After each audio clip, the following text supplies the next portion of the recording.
Pastor Sharo, why are we doing a fitness edition? Is that so important? Is body image even a thing in Christianity? Should it be a thing? Because doesn't, the Bible said that man looks at the outward appearance and God only looks at your heart.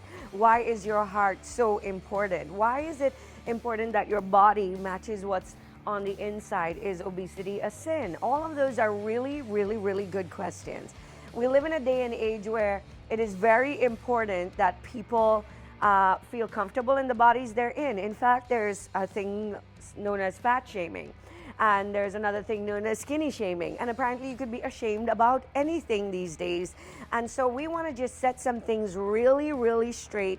From the get-go, I must say I'm not a nutritionist. I'm not a fitness expert. I do exercise and I do consider myself pretty healthy. There's always going to be room for improvement. Today, I just want to share my best tips, the things that I've learned over 45 years to keep me healthy, but also keep me enjoying the foods I love. So, if you're ready, but did I mention giveaways? Yeah, we're going to have some of those too. Tons and tons of...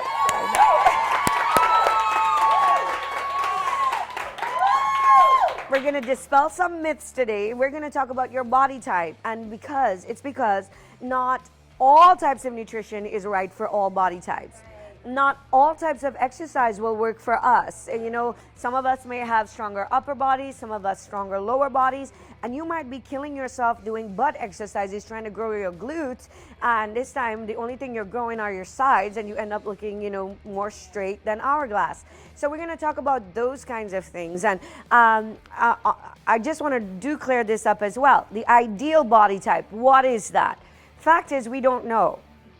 We have no idea. If you're a bodybuilder, you want to have 0 to 3% body fat. If you are just super healthy, abs showing, you want to have 12% maximum body fat. If you're, nice shaped, or I say nice because to me that's what nice is, not too cut, not too flabby, somewhere in the middle, comfortable in your skin, comfortable in your clothing, 22% body fat. That's what they say. But we don't know what Eve looked like. When God created the perfect woman, we don't know what size she was. When they used to, Leonardo and all these fellas used to be painting, the ideal woman had a nice round pooch. Big hair.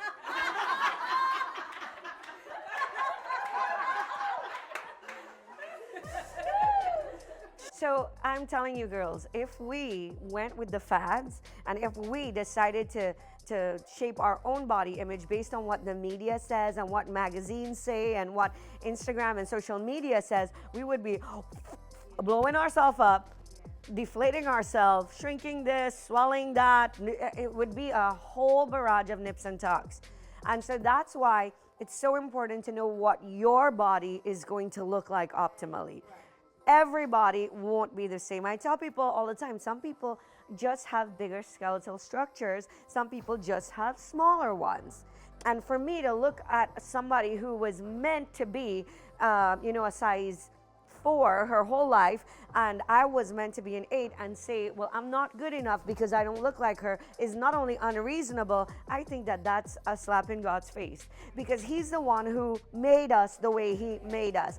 And there are very healthy people who are very healthy plus size people, plus size by the world standards. But there's nothing more attractive, and I'll say it over and over and over and over again. Besides the anointing, there's nothing more attractive than confidence. Nothing more attractive than a woman who knows who she is, loves who she is. Like I was telling the girls inside, because we all want to walk around squishing it. I'm just like, just love it, just walk with it, love it, and people won't even notice it. It's such an awesome experience to get in the same room with someone who's not totally self-conscious, right? And so if anything else, I want you guys to live. I believe Jesus is coming very soon. I believe that we don't have a whole lot of time left on the earth, and the time that we have while we're doing his work, we want to enjoy ourselves. I just want to start this whole day by giving you 2 really important scriptures. One, to dispel the myth that you're not supposed to eat bread. Now, I know that carbs are the devil to most of you. Can we pan on my camera, guy? I'm just kidding. And the truth is, if you deprive your body of carbs, for instance, and go on a high protein diet, like I know at PG FIND, we were doing keto for a while, initially, you will drop a lot of weight suddenly, but it's not the healthiest thing for you. I know that some of you are celiac, some of you can't, you have wheat allergies, some of you get really puffed up with carbs, but that can't be the situation for 90% of the human population. In the book of Ezekiel chapter 4 and verse 9, hear what God says. He says, take wheat, take barley, beans and lentils, millet and spelt, put them in a storage jar and use them to make bread for yourself. Now, it's right. He's saying these are things that I gave you to consume. Problem is, we consume them in such large quantities. Our bodies are not made to handle 4 slices of bread in a sitting. It's just not, right? So I think the key to this whole thing is making sure that whatever you're eating, it's balanced. And I'm going to give you some of my favorite tips to make sure you get your veggies, make sure you get all the stuff that's really good for you, and it really tastes good, and still be able to eat some bread. One more. Genesis 1:29. Then God said, I give you every seed-bearing plant on the face of the whole earth, and every tree that has a fruit with a seed in it will be good for food, right? And so those two, I wanted to say, because I don't want to encourage you to go on a vegan diet. I myself, I'm a steak lover. That's not what this is about, but plants are good for you. Fruit are good for you. If you follow most of the diets in the world, they don't want you eating strawberries. They don't want you eating watermelons. They don't want you eating pineapples because it's just loaded with sugar. The problem is not sugar, it's processed sugar. And you've got to know the difference. My go-to is this. If I don't know what this came from, if I can't tell you what they used to make this, Spam, Vienna sausage. If I don't know what the original organic product was that made this particular thing I'm about to put in my body, I can't eat it. If I make a burger, it's gonna come straight from ground beef that's organic or that Reagan buys. That's a really, really good and healthy way, at least to begin your health journey. So hi ladies, I hope you're enjoying this episode. Right now we want to talk about body type. Every single one of us will fall into one of these 3 body types, or maybe fall in between 2 of them. You've all heard about the apple-shaped body, the pear-shaped body, the hourglass-shaped body. I'm sure you've heard about the rectangle, the circle, the triangle, the inverted triangle. Well, today I want to introduce you to the endomorph, the mesomorph, and the ectomorph body types.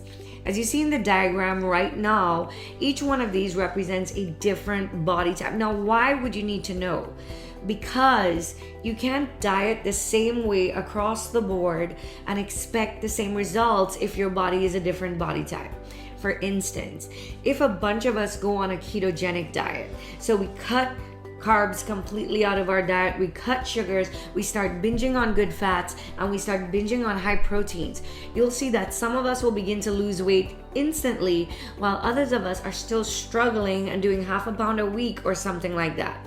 The reason is not just because of your metabolism, it's because of your body type. So certain body types will lose weight in a different way faster than other body types. So it really helps to know which category you fall into.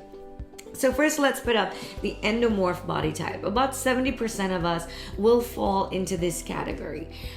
Usually an endomorph is a rounder type. And by that, I don't mean obese or overweight or any of those things.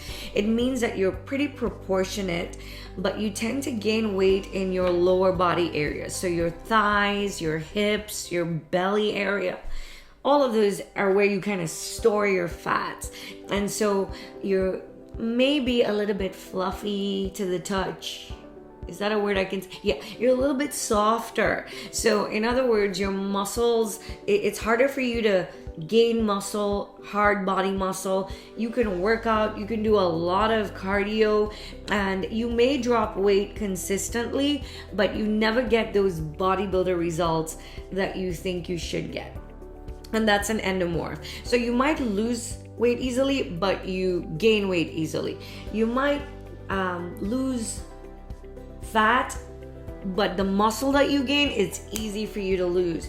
If you are an endomorph, in a few minutes, I'm going to tell you what you need to do in order to maintain your weight loss and to build what you would consider a more athletic physique. The second body type we want to talk about are the ectomorphs. Ectomorphs are different from the endomorphs in that the endomorphs are round, you maintain your body shape. Ectomorphs are lean and they have naturally athletic physiques. So it is super difficult for an ectomorph to gain weight. Many of us in our teen years probably fit into this category. They're always skinny and tall, and even though they're that skinny and tall, gaining muscle is still difficult for them. So an ectomorph always has that super lanky look. You all know people like that, I'm sure. They can't gain weight easily, but they can't build muscle easily either. Those are ectomorphs. The third body type is a mesomorph.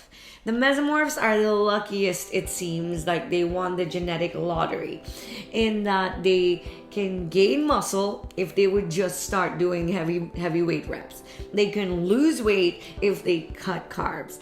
And you kind of generally have that body shape that's ideal anyway. If you're an ectomorph and you gain weight, you kind of gain it evenly in your whole body and not just your butt, your hips, your belly. So your arms will get a little bit bigger.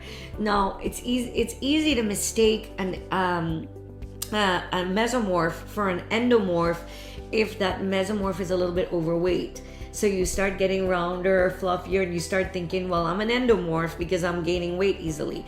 But no, you could just be an overweight mesomorph. So to recap all of that, an endomorph is someone who gains weight very, very easily, and it is very difficult for you to lose it. An ectomorph doesn't gain weight very easily, no matter what they eat. It seems like their metabolism is super duper crazy. And a mesomorph is almost a blend of both things, where you can be overweight, but you lose weight easily and you gain muscle easily, right? So if you know which of those shapes you belong to, which of those body types are yours, here's a little trick I learned online that maybe you can try right now.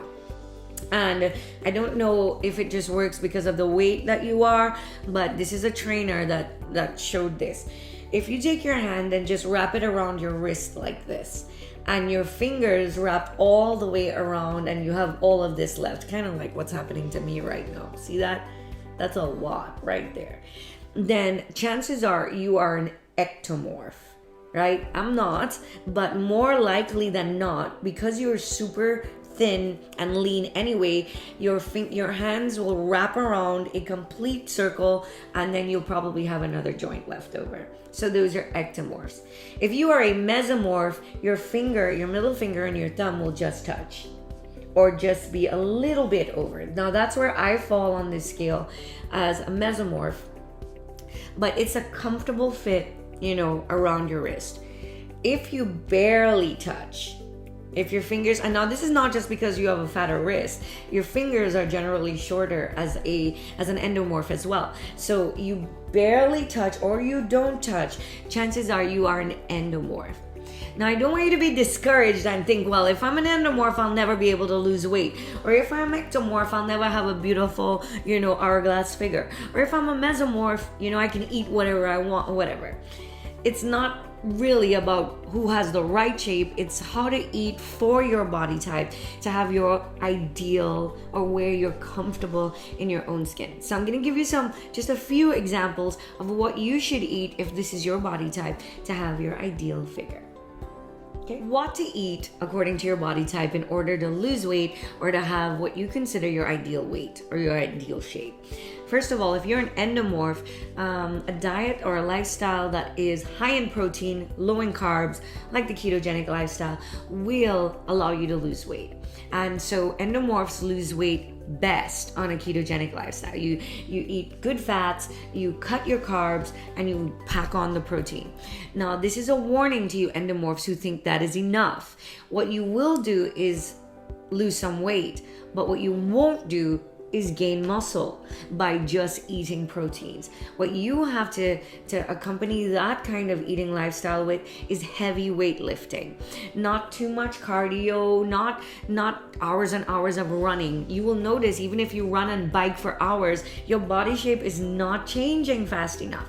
If you're an endomorph, it's heavy weights, fewer reps. You want to do things like high intensity training, things like sprints and running spurts, and just for a few minutes a day instead of 2 hours a day. If you're an endomorph and you're overdoing it on the cardio and on the weights, what you'll realize, you will get huge thighs. You will get a massive, hip area, and if that's what you want, then have at it. But that's, I hope that makes sense to you who are endomorphs. So you might be killing yourself in the treadmill and not seeing results and wondering why. It's because your body is an endomorph, and that means you must cut your carbs, increase your proteins, and do high intensity training, right? If you are an ectomorph, if you are the kind who can't seem to gain weight, but neither can you seem to gain muscle, what do you need to do?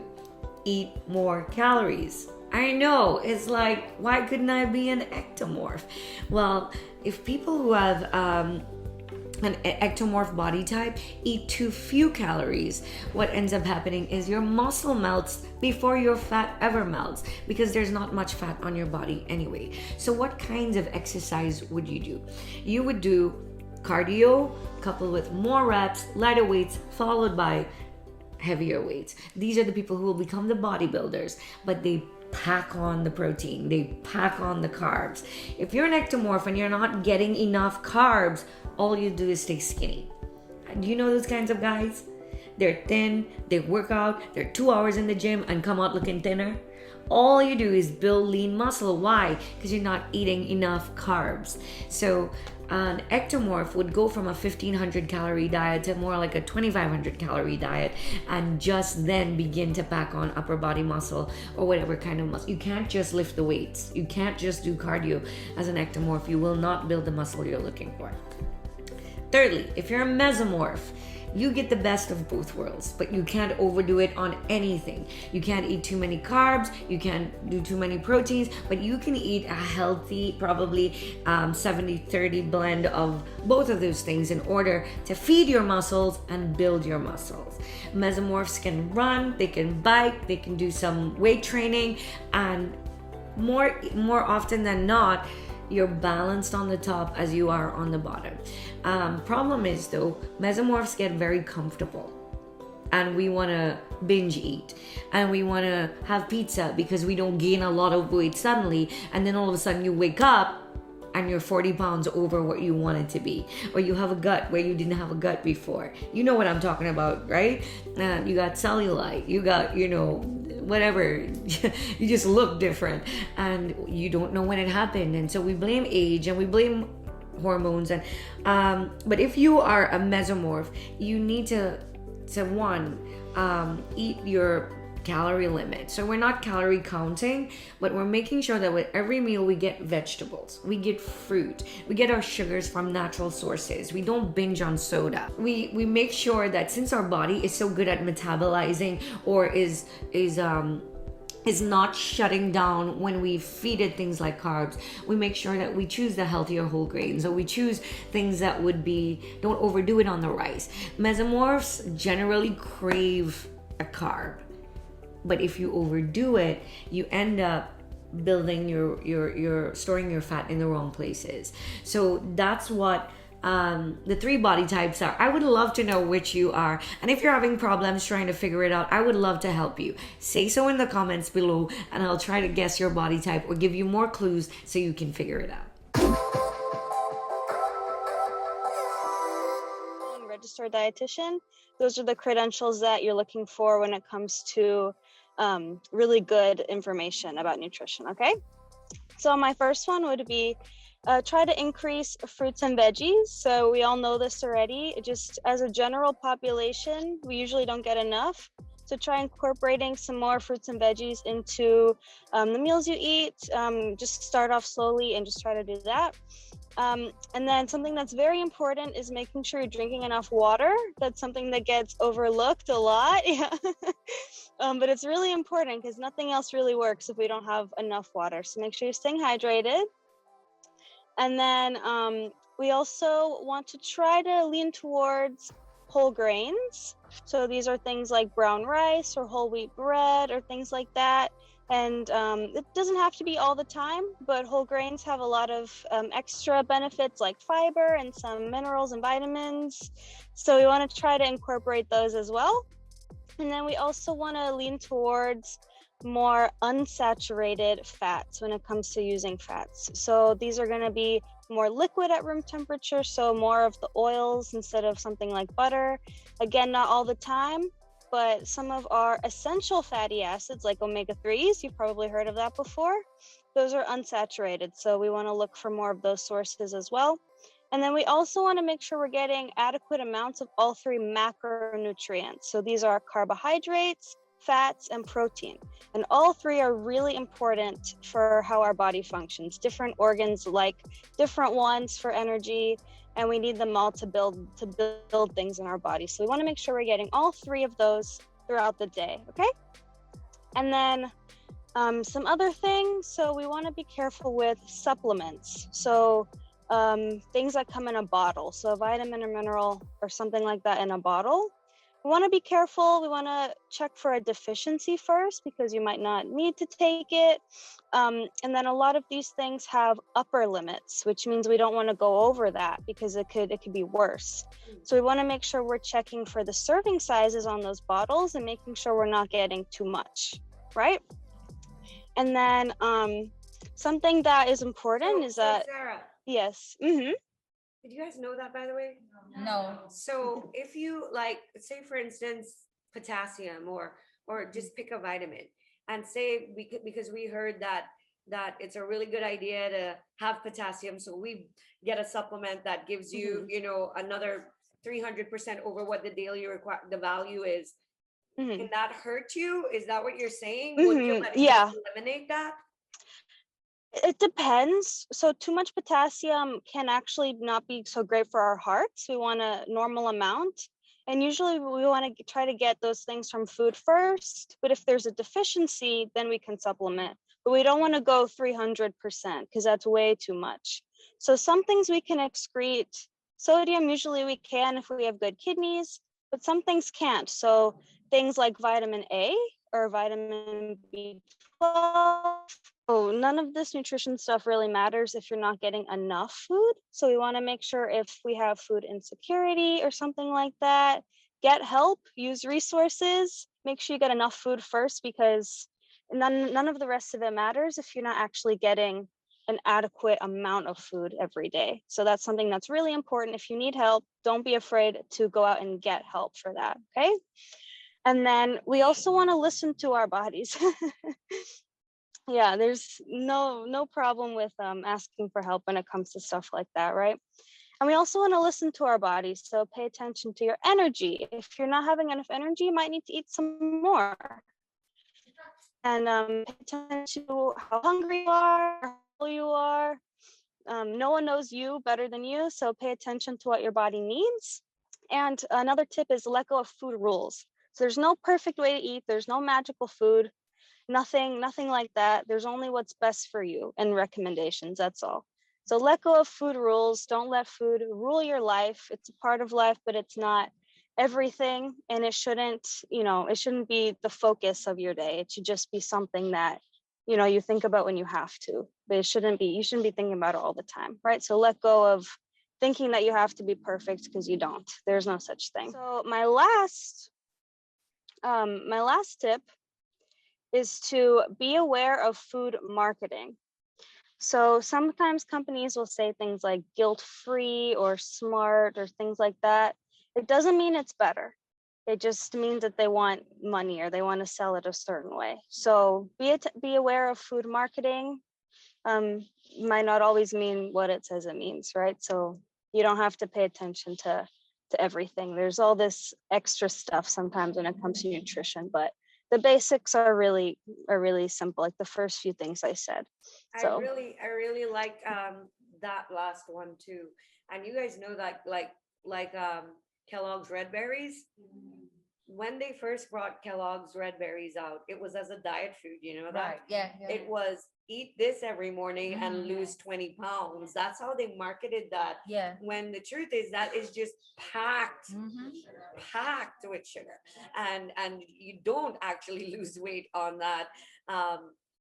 Most sugary cereals you can't, all sugary cereals you can't lose weight on.